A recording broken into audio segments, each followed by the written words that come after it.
Fala galera, você que vai fazer a prova da ESA, não pode deixar de assistir esse vídeo aqui, hein? Ó, vou resolver com vocês um simulado dos assuntos e questões parecidas que eu acredito que vai cair na prova, tá? Então olha só, do que vai cair na prova, né? Eu já fiz aqui um simulado, foi uma live aqui no canal, tá? Se você está assistindo agora esse vídeo, depois procura aqui também e assiste lá. Mas vê esse aqui primeiro, beleza? Vai ser um vídeo um pouquinho mais longo do que o comum que a gente faz aqui.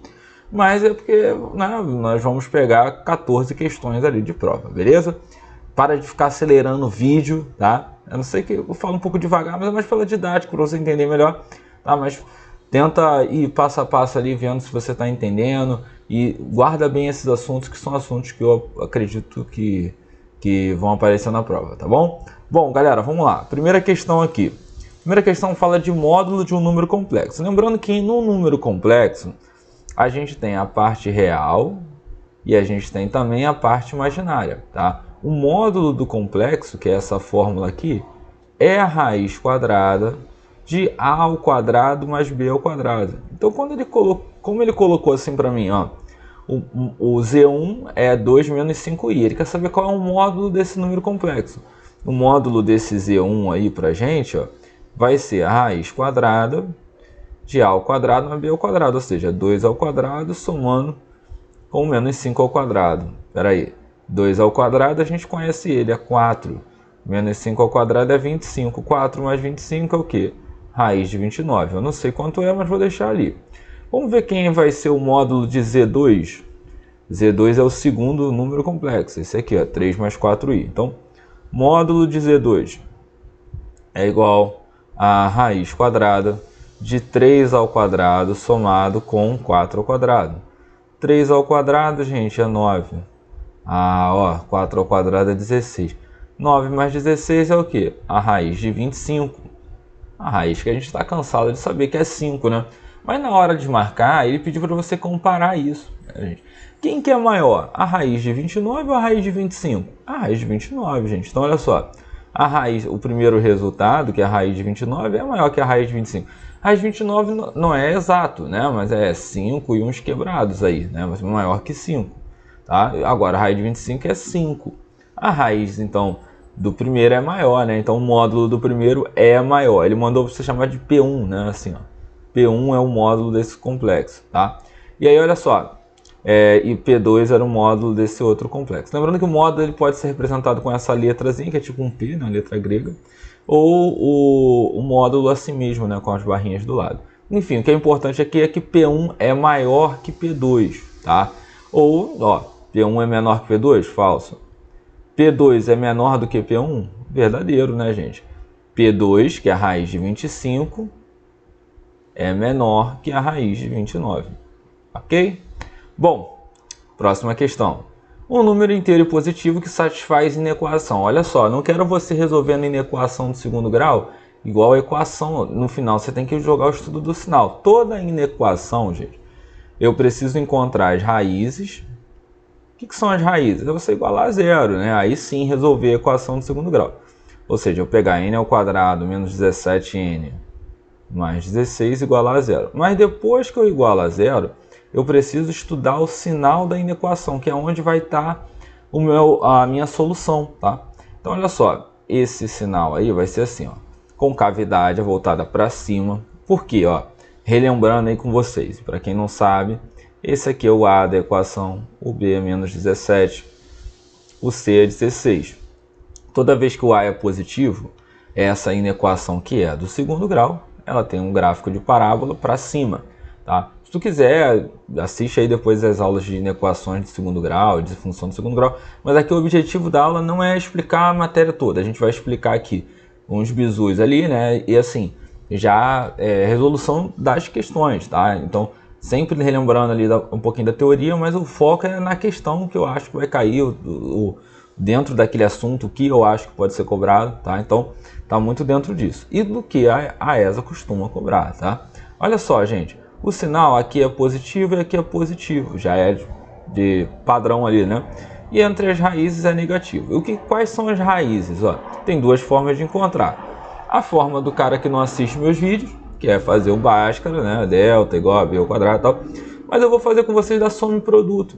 Para quem não tá ligado, gente, toda vez que o A é 1, ó, um bizu aqui maneiro, ó, toda vez que o A é 1, que na maioria das questões tu vai ver aqui de inequação de equação do segundo grau, esse cara é 1, a soma, se não for é só botar soma menos B sobre A, mas se for 1, a soma é o do meio, é o B com sinal trocado, soma 17. E o produto é exatamente o último. Quem é o último aqui? 16. E aí eu tenho que pensar em dois números, que a soma deles dá 17 e o produto dá 16.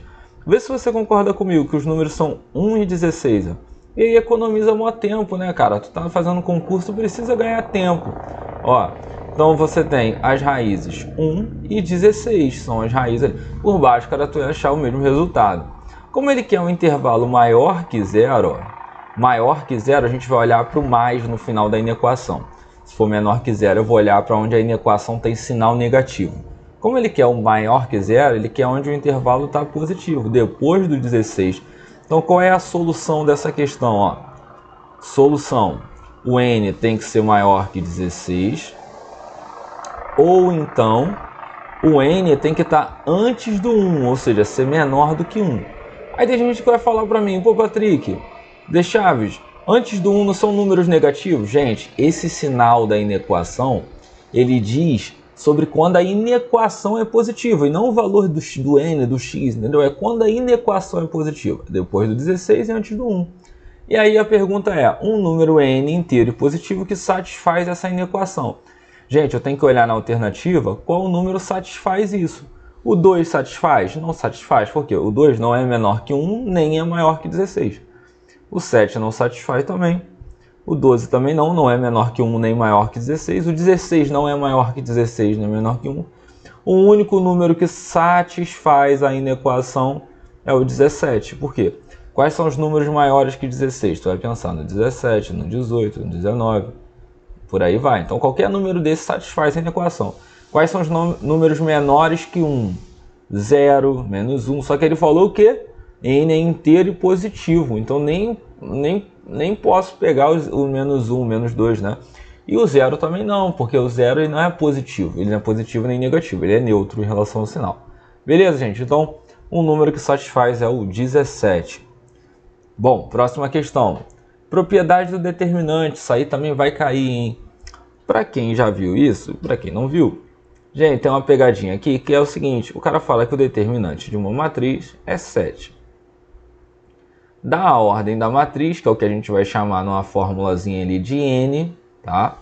E aí o cara pergunta qual é o det de 3a. E aí pode ter certeza, no concurso o cara vai fazer o seguinte na alternativa. Ah, o det de a é 7, o det de 3a deve ser o triplo, deve ser 3 vezes 7, 21. Aí o cara sai marcando lá. Vai estar errado, pô. Tá errado isso, hein? Não dá mole nisso, hein, irmão? Nem irmã? Não dá mole nisso. O que acontece, ó? A gente tem que jogar sempre que multiplicar um número com uma matriz numa fórmula. Essa fórmula é assim, ó. Det de Ka é igual a K elevado a N vezes det de A. Onde esse K é o número que ele quer, tá? Ou melhor, o número que está multiplicando, e o N é a ordem da matriz. Então, olha só, quando ele perguntou aqui det de 3A, o que vai acontecer? Tu vai trocar o K por 3. O N você vai trocar pela ordem da matriz, que é 2.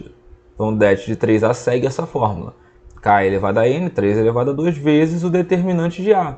E aí sim, ó, quem é o determinante de A? O determinante de A é 7. Então, vai ficar 3 elevado a 2 vezes 7. Ora, 3 elevado a 2 é 9. 9 vezes 7, 63. Então, quanto que é o det de 3A? 63, beleza? Então, ó, tu já sabe que ou é a letra C ou é a letra D. E o det de A elevado a menos 1, que é o det da inversa, né? E aí tem essa outra propriedade, ó. O det da matriz inversa é a mesma coisa que 1 sobre o determinante da matriz A. Então, aqui, ó, nessa questão, o det da inversa vai ser a mesma coisa que 1 sobre o determinante da matriz principal. Det 1 sobre 7. Ó. Então acabou. O det de 3A é 63 e o det da inversa é 1 sobre 7. Gabarito letra D. Guarda isso aí no teu coração. Vamos mais uma. Considere que A, B, 3 e C é um APA de números reais e que a soma dos seus elementos vale 8. Ou seja, se eu somar A mais B mais 3 mais C, isso aqui tudo dá 8. E aí a gente já pode chegar a uma conclusão que o A mais B mais C, se eu jogar esse 3 para o outro lado, né, ó, 8 menos 3, ou seja, A mais B mais C é igual a 5. Tranquilo, e aí vamos lá. O produto dos elementos dessa progressão, então ele quer saber A vezes B vezes C. Gente, olha só, quando eu tenho uma progressão assim, ó, A, B, 3 e C, eu posso usar aquela propriedade do termo central na PA. Vamos olhar só esses três aqui, ó, só esses três aqui, ó, só o B, o 3 e o C, tá? Ó, B, 3 e C. Qual é a propriedade do termo central da PA? Para quem não está ligado ali, você pega o que está no meio, tá? Ele é a soma dos da ponta sobre 2, ou seja, B mais C, ou melhor, o do meio, 3, ele é a soma dos da ponta sobre 2. Ele é a média aritmética dos extremos. Isso vai acontecer sempre. Por que eu não peguei na PA original? Porque a PA original tem 4 termos. Eu não consigo achar um do centro, né? Então eu vou analisando de 3 em 3. Então, ó, o do meio ali, ele é a soma dos da ponta sobre 2. Jogando esse 2 para lá, multiplicando, 2 vezes 3 é 6. Aí vai ficar assim, ó, 6 é igual a B mais C. Mas sabe por que já melhora muito a conta, gente? Olha só. Se você voltar com esse cara aqui em cima, olha que coisa linda. Vai ficar só com A, ó. Porque, ó, vê se você concorda comigo. Eu tenho A mais B mais C vale 5. Só que tu acabou de falar para mim que B mais C, esses dois, vale 6, ó. Então vê se não vai ficar assim, ó. A mais 6 é igual a 5. Eu vou matar o A, ó. O A então é 5 menos 6. O A é igual a menos 1. Se eu já tenho um A, eu já tenho uma boa parte também da questão. Vamos continuar aqui do lado, ó. Então vamos lá, chegamos até aqui.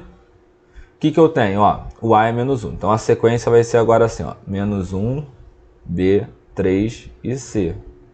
Ah, ó. Pô, olha só esses três aqui agora, ó.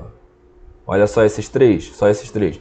Faz aí aquela história, o central, que é o B, o Bzinho. Tem que ser a soma dos da ponta, menos 1 mais 3 sobre 2. Olha lá. Então, quanto vale o Bzinho? 2 sobre 2. Vulgarmente conhecido como 1. Olha lá. Então, o Bzinho é 1. Acabou, pô. Se o A é menos 1, o B é igual a 1. Quanto vale o C? Lembra dessa relaçãozinha aqui, ó? B mais C é igual a 6. Então, ó, B mais C era 6. Se o B é 1, vai ficar 1 mais C igual a 6. C é igual a 6 menos 1, tu já sabe, né? Tu já até marcou ali. Tu é acelerado, tu já marcou. Ó, o A é menos 1, o B é 1, menos 1 vezes 1 é menos 1, vezes 5 dá menos 5. E aí o gabarito... Ah, ele quer... Olha eu caindo aqui, ó. Ele quer o produto de todos os elementos, né, gente? Então, qual é a história ali? A S menos 5 ainda vou multiplicar com 3 aqui, ó, que dá menos 15. Para quem viajou um pouco ali, não entendeu o que eu falei nesse finalzinho, ele pediu isso aqui, gente, ó. Não, vai ficar feio aqui, né? Vamos do lado aqui. Ó, ele pediu assim, A, B, 3 e C. Vamos colocar os valores que a gente achou? O A foi menos 1, o B a gente achou 1, o outro é 3 e o C é 5. Ele quer o produto desses valores, menos 1 vezes 1 vezes 3 vezes 5. Menos 1 vezes 1 é menos 1, vezes 3 menos 3, vezes 5 menos 15. E aí a gente vai marcar e ser feliz ali na letra C. Tudo bem? Vamos embora. Ó, vamos continuar aqui. Pera aí. Adoro quando dá esse erro aqui na... Acontece nas melhores famílias, né? Vai falar que quem sabe faz ao vivo, mas não tá tão ao vivo assim, tá gravado, mas tudo bem. Deu pra entender ali. Vamos lá, questão 5. As equações... Gente, presta atenção agora. Se você tá assistindo o vídeo, para tudo agora. Cara, se você tá assistindo com a TV ligada, né, vendo outras coisas aí, para tudo. Vou te dar uma dica de uma questão que essa aqui eu tenho quase certeza que vai cair. O cara te dá equações e pergunta se aquilo representa uma elipse, uma circunferência ou uma parábola. Eu vou te dar dicas primordiais aqui, cara. Olha só. A primeira expressão tem x ao quadrado e tem y ao quadrado. Quando aparecer isso e com um sinal negativo, você já descarta que aquilo é uma elipse. Isso é uma hipérbole, gente. A hipérbole ela tem aquele formato de ter o x ao quadrado e y ao quadrado também um número. Essa hipérbole ali, ó, é essa, mas aqui, ó, x ao quadrado menos 9y ao quadrado menos 36 igual a zero. Então qual é o bizu? Aí viu o x quadrado, viu o outro cara que tem y ao quadrado também, com sinal negativo, já não pode ser elipse, não pode ser circunferência. É o que? É uma hipérbole. Então tu já sabe que é hipérbole ali. Outro detalhe, né? Ah, Patrick, mas eu quero jogar essa hipérbole naquela forma principal dela, bonitinha. Cara, era só tu jogar o menos 9, o 36 para outro lado. Eu não quero falar disso agora não, tá? O que eu quero te dar é tu ia passar 36 dividindo, aí tu ia ficar no formato da hipérbole. Eu não quero ficar alongando nisso, tá? Aí ia ficar sobre 36, sobre 36. Eu só quero te dar o bizu dessa parte, tá? Qual é o bizu da parte, ó? Agora que eu já comecei a fazer desse jeito aqui, eu vou terminar assim. 9 dividido por 36 dá 4. Aqui, ó. Vê se não tá a cara da hipérbole. Então qual é o bizu? Viu x quadrado, viu y ao quadrado, viu o sinal negativo entre eles, hipérbole. Tá? Já vai logo nisso, que não pode ser nem elipse nem circunferência.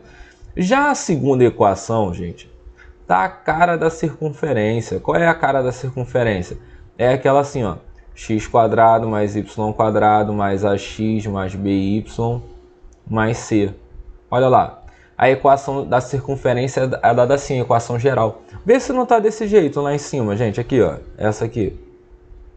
Ó, x quadrado, y quadrado, o cara com x, o a, o cara com y e o termo independente. Ó. É a cara de uma circunferência. Então é hipérbole e circunferência. Modelo da equação geral da circunferência. E a última. E aí vem um bizu monstro aí para você. Olhou uma expressão, só tem o x ao quadrado ou só tem o y ao quadrado, não pode ser. E não pode ser circunferência, não pode ser elipse, não pode ser hipérbole. Olhou uma equação e só tem um dos termos ao quadrado, ou seja, só tem x ao quadrado ou só tem y ao quadrado, isso aqui é uma parábola. A parábola só tem um dos valores ao quadrado, ou x ao quadrado ou y ao quadrado. Quando isso acontecer, você já descarta todas as outras. Então já dá para saber logo de cara que no último era uma parábola. Por isso que o gabarito ali fica sendo a letra D. Próxima. Seja o centro da circunferência, outra questão boa para cair, e o ponto 3 e 2. E aí ele pergunta, o ponto está na circunferência, no interior, pertence a alfa exterior ou um ponto da circunferência. Na verdade, a letra C aqui e a letra E é a mesma coisa, tá? Pertencer à circunferência a um ponto da circunferência é a mesma coisa. Então já não era essa alternativa, só estaria no lado, né? Vamos lá. A circunferência aqui tem um macete para você encontrar o centro. Lembra qual é o macete? Se tu não lembra, eu vou te ensinar agora. O macete para tu encontrar o centro da circunferência é você trocar o sinal ali de quem está com x e quem está com y. Troca o sinal ali, ó. Ou seja, o x do centro vale 1 e o y do centro vale 3. Ó. Esse já é o centro da circunferência, tá? E o raio da circunferência é a raiz quadrada daquele número que fica na direita. A raiz quadrada de 9, todo mundo sabe. Pode perguntar para qualquer um, até a tua avó sabe. Ó, o raio é 3. Então, o centro é 1 e 3. Ah, professor, minha avó é professora de matemática. Aí ela sabe muito mais, né? Eu tô falando até a tua avó. Você entendeu, né? Você entendeu. Ó, centro é 1 e 3 e o raio é 3. Tá? Então guarda isso aí no teu coração. E o ponto? Então olha só, gente. Quando eu quero comparar qual é a distância que um ponto está em relação à circunferência, vou mostrar isso aqui, ó. É um desenho bem feito, tá? Bem feito não, bem feio. É bem feio. Cara, quando tu tem aqui um centro, ok? Aí tu tem o centro ali que é o ponto que eu acabei de achar, 1 e 3. Eu quero saber se o ponto está na interior, na circunferência, assim. Se o ponto pertence à circunferência, assim. Ou se o ponto está fora da circunferência. Tem essas três situações. Gente, para o ponto ficar no interior da circunferência, a distância tem que ser menor do que o raio. Então, se a distância for menor do que o raio, a gente fala que o ponto é interior. Agora, se a distância for igual ao raio, a gente fala que esse ponto ele pertence à circunferência. Ele está na circunferência. Ora, Então, se esse ponto está lá do lado de fora, a distância dele, né? Vou pegar um ponto aqui, só para não ficar reto em cima ali. A distância dele tem que ser maior do que o raio. Então, toda vez que a distância é maior do que o raio, a gente vai falar que esse ponto está no exterior. Agora, um detalhe. Que distância é essa, né? É a distância entre o centro e o ponto. Então, a gente vai usar a fórmula da distância entre dois pontos. Tio de Chaves, mas quais são esses pontos? Ó, pô, galera, os pontos são centro, que é 1 e 3, e o ponto dado pelo problema, que é o ponto 3 e 2. E qual é a fórmula da distância entre dois pontos? Também tem que guardar no seu bolso, hein? Essa fórmula vai aparecer na prova. Subtrai os valores do x, xb menos xa ao quadrado, mais yb menos ya ao quadrado. Bom, galera, olha só. O x é 3, o outro x é 1. Esse é o xb que a gente chama e o outro é o xa, né? E aí a gente vai pegar um x menos o outro. E o outro é o yb e o outro é o ya. Esse aqui é yb do ponto, tá? E esse é o ya. Vamos para o x primeiro, ó. Uma coisa de cada vez. A distância ao quadrado vai ser igual. Xb é 3, xa é 1. Vai ficar 3 menos 1 ao quadrado.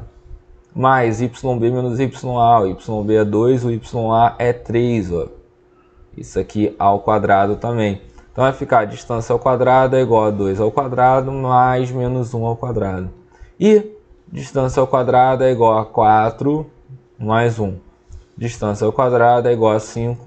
A distância é a raiz de 5. Bom, galera, eu vou ter que comparar agora a distância com o raio. Bom, o raio é 3. A raiz de 5 é quanto? Concorda comigo que a raiz de 5 é aproximadamente 2,2, uns quebrados, né? Então, olha só. É maior do que 2, né? Mas é menor do que 3. E se a distância, nesse caso aqui, ó, vamos comparar a distância com o raio, ó. A distância ela é menor do que o raio, pô. A distância é a raiz de 5 e o raio, a raiz de 5 é menor do que 3. Agora, eu já sei que é interior, né? Mas será que está mais próximo do O, que é o centro, que ele mandou chamar aqui de O, né? Eu chamei de centro, de C, né? Mas é o O. Ou vai estar mais próximo de alfa, que é alfa é a circunferência. E aí tu vai ver, gente, pensa comigo. Eu tenho aqui a circunferência, ok? Ó. O desenho vai ficar feio, tá? Mas dá para entender. O importante é tu entender. Ó, tu tem o raio. O raio todo é 3. Vê se tu concorda comigo. Se a distância é raiz de 5, é 2,5. A distância vem até aqui assim, ó. O 2,5 não, 2,2, né? Ou seja, se a distância vai estar até ali, ela está bem mais próximo da circunferência do que do centro. Está bem mais próximo de encostar na circunferência, que é a linhazinha, do que o do centro, né? Então ela é interior, só que mais próximo da circunferência, do que do centro. Tá? Então o gabarito aí seria não, é a letra A. Próxima, gente. A probabilidade de um jogador de futebol marcar um gol de um pênalti é de 80%. Então olha só, qual é a probabilidade dele acertar? 80%. Se ele perguntar algo sobre ele errar, hein, gente? Vê se tu concorda comigo. Se ele acerta 80%, significa que ele erra 20%. Não tem meio certo. O cara vai bater um pênalti, ele quase acertou. Não, ou ele acertou ou ele errou, pô. É final dos Libertadores, né? Pô, não vou nem falar isso pra não zicar. Chegou lá o batedor, né? Ou ele vai fazer o gol ou ele vai perder, pô. Não tem meio termo, né? Então, olha só. Ele acerta, ele erra. O total é 100%, ele acerta 80%, ele erra 20%. Beleza. Se esse jogador cobrar 2 pênaltis consecutivos, qual a probabilidade dele fazer o gol em ambas as cobranças? Então, olha só. Essas questões, o que tu vai ter que organizar? Ele vai ter uma primeira cobrança e ele vai ter também uma segunda cobrança. Ele tem que fazer o gol, ele tem que acertar a primeira e tem que acertar a segunda. Aí o que você vai fazer? Ó? Qual a probabilidade dele acertar o primeiro gol? É 80%. Qual é a probabilidade dele acertar a segunda cobrança? 80% também. Só que daí, para ele acertar a primeira e acertar a segunda, esse E, gente, em probabilidade, em análise combinatória, ele tem aquele poder de multiplicação, né? Ele vira uma multiplicação. Então a conta acaba sendo assim, ó, 80 por 100, que é 80%, o E vira vezes e o 80%, ou seja, para ele acertar as duas, vai multiplicar 80 vezes 80 dá 6.400. 100 vezes 100 vai dar o quê? 10.000. Corta 2 zeros de baixo com 2 zeros de cima, ficou 64 sobre 100. Todo mundo sabe, 64 sobre 100 é a mesma coisa que 64%. Gabarito, letra D. Bora! Considerando seno x igual a 1 sobre 3. Aí tem gente que ignora essa parada aqui, né? O que é isso, Patrick? Isso aqui, gente, indica para você qual é o quadrante que o teu x ali tá, né? Esse quadrante, depois eu comento isso, tá? Mas isso vai servir lá para o lance do sinal. Mas o que a gente vai fazer nessas questões? Jogar na relação fundamental. Ele perguntou a cotangente de x. É o inverso da tangente, tá? Mas primeiro tem que achar o cosseno, gente. Eu sei que seno ao quadrado de x mais cosseno ao quadrado de x, isso tudo dá 1. Sempre. Isso aqui é a relação fundamental da trigonometria. Se eu tenho que o seno de x é 1 sobre 3, vai ficar 1 sobre 3 ao quadrado mais cosseno ao quadrado de x, isso vale 1. Isso vai dar 1 sobre 9 mais cosseno ao quadrado de x é igual a 1. Joga para o outro lado, ó, 1 sobre 9. Cosseno ao quadrado de x é igual a 1 menos 1 sobre 9. Para quem não está ligado aqui, você vai tirar NMC. Como é que você faz isso? Esse cara vem para cá, multiplica com esse, né? E subtrai ou soma com o do lado. Depende do sinal, aí eu vou subtrair. Então vai ficar cosseno ao quadrado de x, ó. 9 vezes 1 é 9. 9 menos 1 sobre 9. Ou seja, cosseno ao quadrado de x é igual a 8 sobre 9. E aí eu vou ter que tirar a raiz disso, tá? E aí que mora o perigo, né? Cosseno de x é igual, a gente tem que colocar mais ou menos a raiz de 8 sobre 9. E aí a galera acha que é sempre positivo aqui o resultado, tá? Nem sempre é positivo. Isso vai depender do quadrante. Esse quadrante, ó, a gente chama o π em radianos, ele equivale a 180 graus. Então isso aqui, ó, é 180 graus, pensa assim. E aqui é 180 sobre 2, é 90 graus. Então, qual é o quadrante que fica, né, que o arco fica, que o x fica, entre o 90 e o 180? Ó. Gente, para quem não está ligado na divisão de quadrantes, é mais ou menos assim, ó. Você tem aqui 0, 90 graus, 180 graus e 270 graus. O cara que ele está falando ali para mim é um cara que está no segundo quadrante, porque aqui, ó, entre, veja bem, ele fica entre, vou pegar de caneta roxa aqui, ele fica entre o 90 e o 180. Então ele está aqui o x, ó, entre o 90. Se ele está ali e eu quero saber qual é o cosseno, eu tenho que relembrar dos sinais do cosseno. Gente, olha só. Aqui eu estou achando cosseno, tá? O cosseno, para quem não está ligado, ele fica assim, ó. Positivo assim e negativo do outro jeito ali, ó. No segundo e no terceiro quadrante. Ou seja, esse x aqui está no valor negativo do cosseno. Então a resposta que eu tenho que pegar aqui é o cosseno de x igual ao valor negativo dessa raiz. Bom, raiz de 9 eu sei que é 3, mas e a raiz de 8? E aí eu vou ter que lembrar daquela história, né? Como é que eu simplifico 8 na raiz? Ó, gente, divide por 2, dá 4, por 2, dá 2, por 2 dá 1. Para poder sair de uma raiz quadrada tem que ter um par de números, ou seja, esse cara junta com esse, sai um 2 da raiz. O outro 2 fica preso na raiz que não tem um par para juntar. Então a gente fala que é a raiz de 8, um 2 sai da raiz e o outro 2 fica preso. Então a gente fala que é 2 raiz de 2. Então fica assim, ó, menos 2 raiz de 2 sobre 3.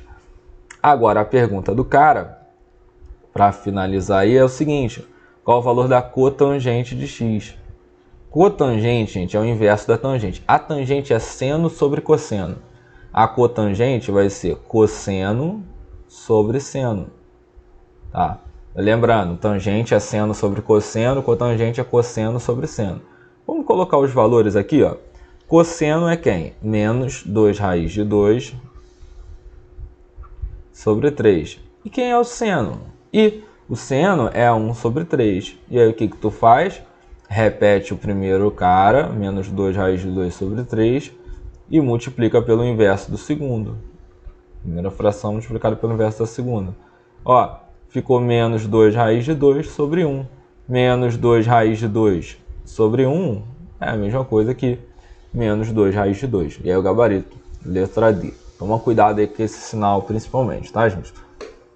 Questão 9. Num prisma regular de base hexagonal, e olha só, gente, prisma não é aquele carro, né? É carro, mas não é... Enfim, vocês entenderam, né? O prisma aqui pra gente, olha ele aí, ó. Esse que é um prisma, ok? O prisma, ele tem faces laterais que são retângulos sempre, e o nome do prisma é dado pelo polígono da base. Então, olha só, se o prisma é hexagonal, significa que tem uma base que é um hexágono. Se a base é um hexágono, a base tem o quê? 6 lados. 6 arestas, né? Deixa assim, 6 lados. E aí, se o hexágono tem 6 lados, ele vai ter 6 faces laterais subindo ali. E essas faces laterais, em todo o prisma, as faces laterais são retângulos. Professor, não entendi. Olha essa figura aqui, que é um prisma de base um prisma hexagonal, né? Você tem uma base aqui, ó, 1, 2, 3, 4, 5, 6, são 6 lados, né? E você tem 6, pode contar aí, ó, são 6 retângulos desse, ok? E aí na questão ele falou sobre área lateral. O que é a área lateral, gente? A área lateral é a soma das áreas das faces laterais, ou seja, nessa questão, são 6 vezes a área de cada retângulo. Então, ó, que é a área, qual que é a área total? Você pega a área lateral e soma a área das duas bases, dos dois hexágonos. Mas a área lateral, gente, é só a área que envolve, tirando as bases. Pensa que isso é uma caixa, tirando o fundo e tirando a tampa. A área lateral é essa área que envolve, ok? Se a base hexagonal, são 6, tem 6 lados, logo vai subir ali 6 retângulos. Vão subir 6 retângulos assim, ó, encaixando, tá?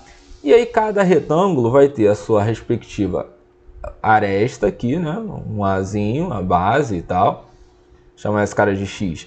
E vai ter a sua altura. Nessa questão, então assim, e qual é a área do retângulo? Fica a base X vezes essa altura.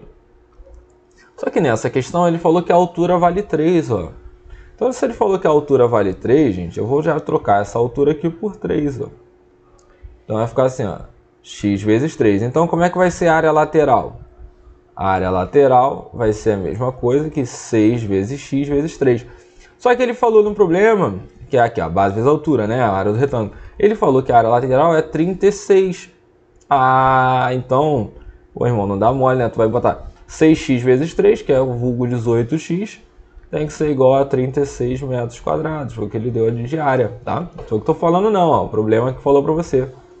Que a área é 36. Então eu vou achar a aresta da base que ele tanto quer. Ó, x é igual a 36 dividido por 18. X então vale o quê? 2. A aresta da base é quanto? 2. É o lado da base, ok? Então a aresta da base ali vale 2 metros. Próxima. Dada a equação, sabe que x igual a 2 é uma das raízes. Portanto, a soma das outras duas raízes vale quanto?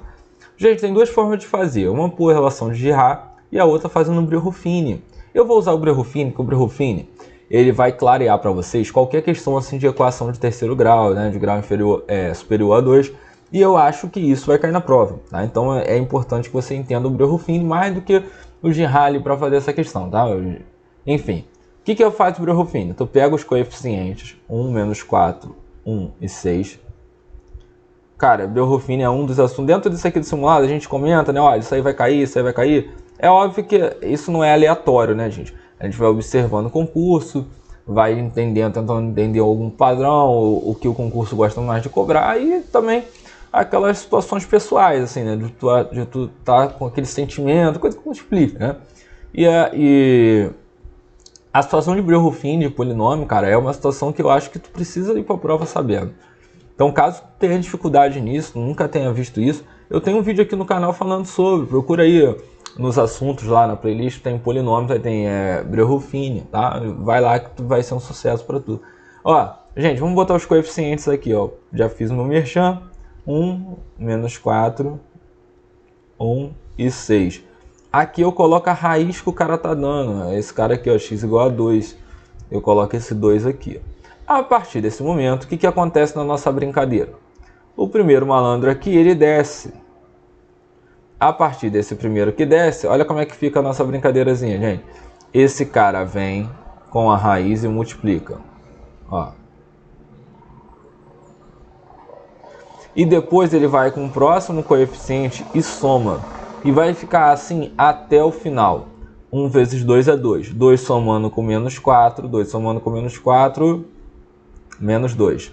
Vamos mais uma vez, ó. Olha a brincadeira aqui. Ele vem com a raiz, ele multiplica. E depois ele vai e soma com o próximo. Olha lá. Então vamos lá. Menos 2 vezes 2, menos 4. Menos 4 somando com 1. Menos 4 mais 1 dá menos 3. O último agora, gente. Detalhe. O último tem que zerar. Se não zerar é porque a conta foi errada, tá? Então, o último, por ser raiz, no final tem que dar 0. Menos 3 vezes 2 dá menos 6. Menos 6 somando com 6, ó, vai dar 0, como já era esperado. E aí, o que significa esses números aqui pra gente, ó?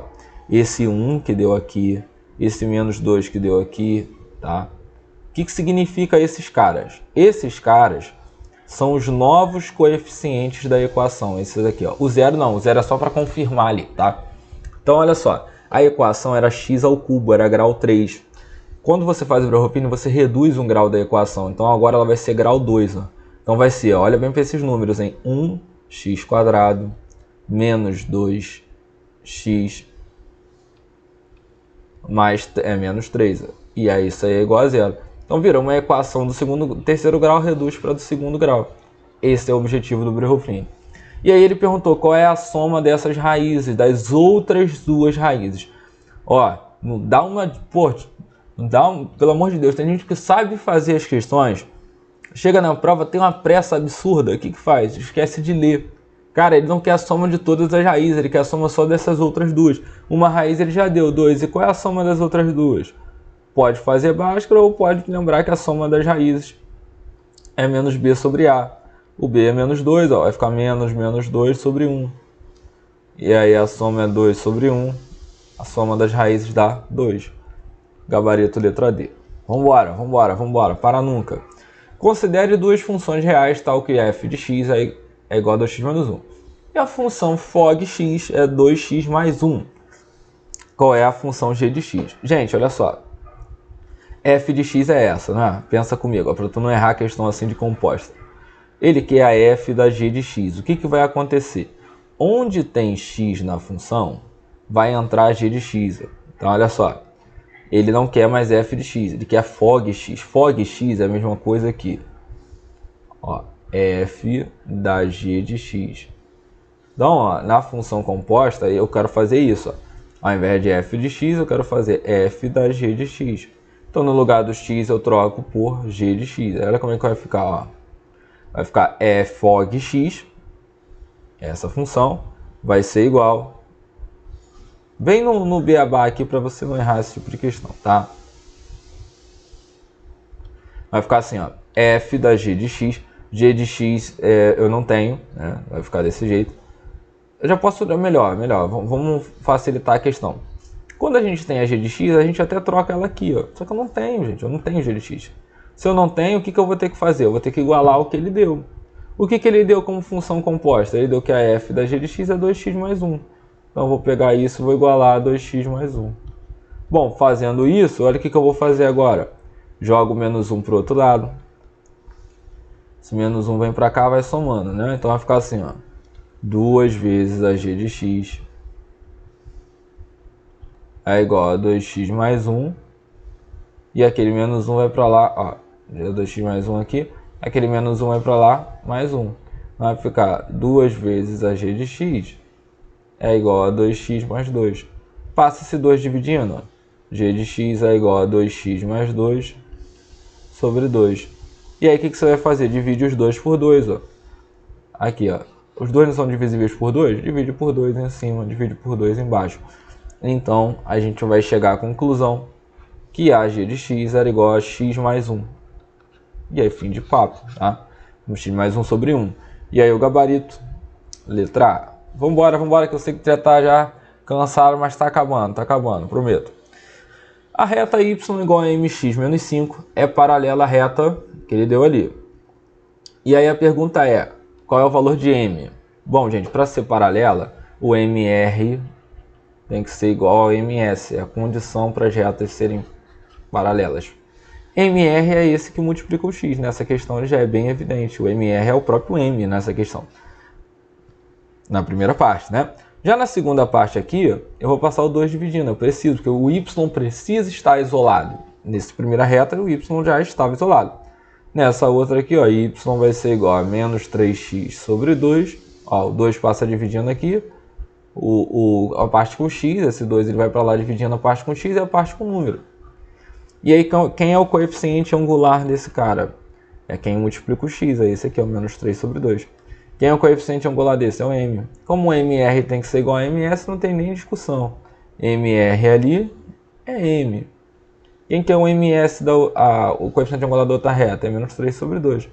Para ser paralela, gente, essas duas coisas têm que ser iguais. Então, tem que ser igual, letra D.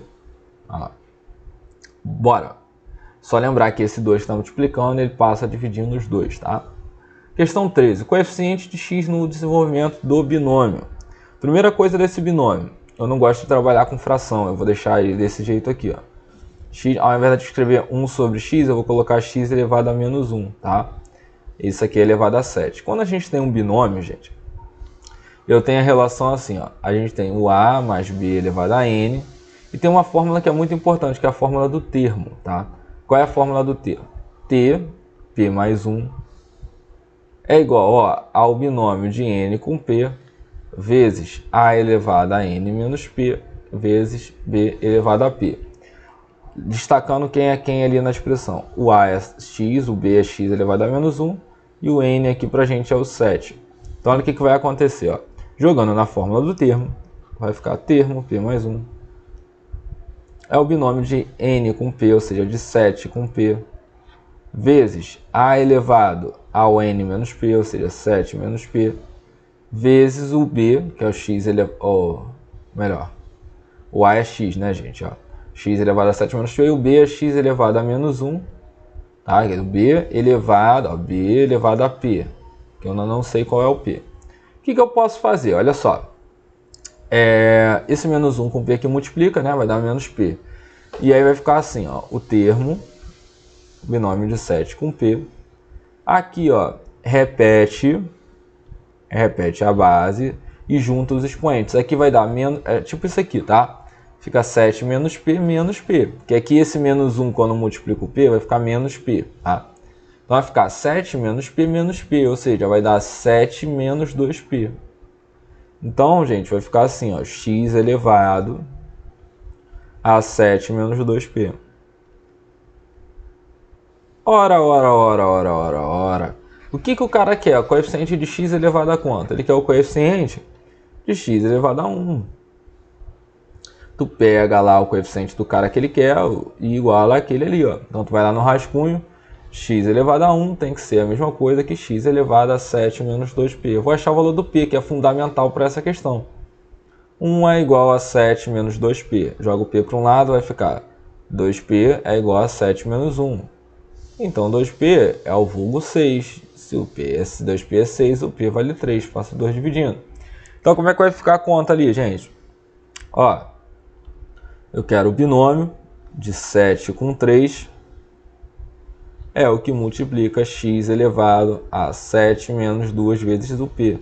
2 vezes 3. O binômio de 7 com 3 vai ser o que multiplica o x. Logo, quem multiplica o x é o coeficiente dele. Mas como é que eu faço essa formulazinha de binômio? Para quem não está lembrado, essa fórmula é igual à fórmula de combinação. Essa aqui, ó. É aquela que fica assim, ó. 7 fatorial, o n fatorial, tá? Então, para quem não está ligado, tem que assistir a aula de binômios ali, tá? Vou fazer o binômiozinho ali, ó. 7 fatorial, 7 menos 3 fatorial. vezes 3 fatorial. Então vai ficar, ó, 7 fatorial. Vamos fazer aqui do lado. Sobre 4 fatorial vezes 3 fatorial. Isso vezes x elevado a 1. Cara, a gente abre o maior fatorial até o menor. Ou seja, eu pego esse 7 aqui e decomponho ele. Eu vou caindo 1, né? Então, assim, um fatorial é isso. Vai caindo 1. Então, 7, 6. Ia parar até no 1. Eu vou parar no 4. E aonde eu paro, eu coloco a exclamação. Por que eu parei no 4? É porque eu gosto do 4? Não. É porque eu quero cortar com aquele 4 lá de baixo. Ó. Eu corto esse com esse, aí ficou legal. E esse 3 fatorial aqui eu vou mexer também, ó. 3 fatorial é a mesma coisa aqui. 3 vezes 2 vezes 1. E aí morreu. Morreu, sabe por quê? Olha só. 3 vezes 2 vezes 1 é 6. Corta com 6 de cima. Vai sobrar o quê? Só 7 vezes 5 vezes x, ó. 7 vezes 5 é o vulgo 35. Então é 35x, ó. Quem é o coeficiente de x, então? 35. Ok, gente? Então vamos lá. Próxima e última questão do nosso simulado. A função é uma função invertível. O que é uma função invertível? A função que tem inversa. Pô, galera, olha só. Para eu achar a função inversa, tem um macete, né? Qual é o bizu? O f de x vira x e o x vira y. Olha lá. Ok? Esse é o macete da inversa. Como ele perguntou para você, ó, isso aqui já está na função inversa, que é o símbolo da função inversa, ele mandou você trocar o x por 2. Então tu faz isso, pô. Ele mandou trocar o x por 2, troca o x por 2, vai ficar assim, ó. Joga esse cara para lá multiplicando, já está na cara do gol, ó. Vai ficar 2 que multiplica y mais 3, isso aqui é igual a 1 mais 3y. Joga na distributiva, 2y, 2 vezes 3, 6. Isso é igual a 1 mais 3y. Joga o que tem y para o lado e que tem número para o outro. Ó. 6 menos 1 e joga 2y para o outro lado. Olha lá, 3y menos 2y. Então vale quanto? Ó, y vale 5. Olha lá, sem mistério, sem confusão, y vale 5, gabarito é a letra D. Bom, galera, espero que tu tenha gostado dessa aula aqui um pouquinho mais longa, né? Como simulado. São questões, são assuntos que eu acredito que vão cair, tá? É aquilo, ninguém aqui prever futuro, né? Nem nada disso. A gente vai ali destacando e tentando ajudar vocês nessa reta final, baseado na nossa experiência, né? Do concurso, nossa experiência de sala de aula, enfim. Desse ano aqui que eu tô gravando esse vídeo, não sei quando tu vai assistir isso, mas em 2021, eu tô 10 anos aí trabalhando, tá? E, cara, assim, se eu fosse apostar o que ia cair na prova, eu ia apostar esses assuntos. Espero que eu acerte, tá? Se tu, então, pegar para fazer e pegar para ver a resolução do segundo simulado e do primeiro simulado, eu acho que tu não vai ser surpreendido na prova da ESA, tá? Inclusive, eu acho que aqui eu trabalhei até algumas questões mais difíceis do que costumam cair, tá? Dentro ainda dos assuntos que eu acredito, tá? Principalmente também lá no primeiro simulado. Então assiste de novo isso aqui, tenta fazer as questões sozinho você, procura um pouco mais sobre esses assuntos e assiste lá também o primeiro simulado que vai ser sucesso. Demais, boa prova e seja o que Deus quiser. Tamo junto, tá? Valeu, obrigado pela moral, tamo junto.